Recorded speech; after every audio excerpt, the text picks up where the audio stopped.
My name is Steve Canfield. For the last 35 years, my wife Debbie and I have traveled across this country, and I don't believe there's ever been a greater need for revival in America than there is today. Our families are falling apart at epidemic proportions.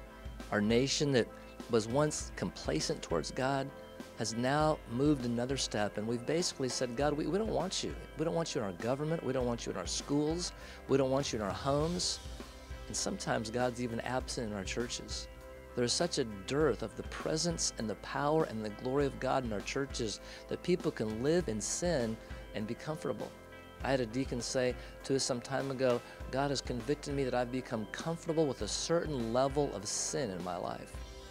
Revival is a restoration of first love. A first love relationship where when we get up in the morning, we want to spend time with God. There used to be a time when it was important for us to pray. It was important for us to tell others about Christ. And now, God's just kind of somebody we go to if we have a real great need, or we dust our Bible off once a week and bring it to church and maybe open it if the preacher tells us to. There's never been a greater need in America for revival.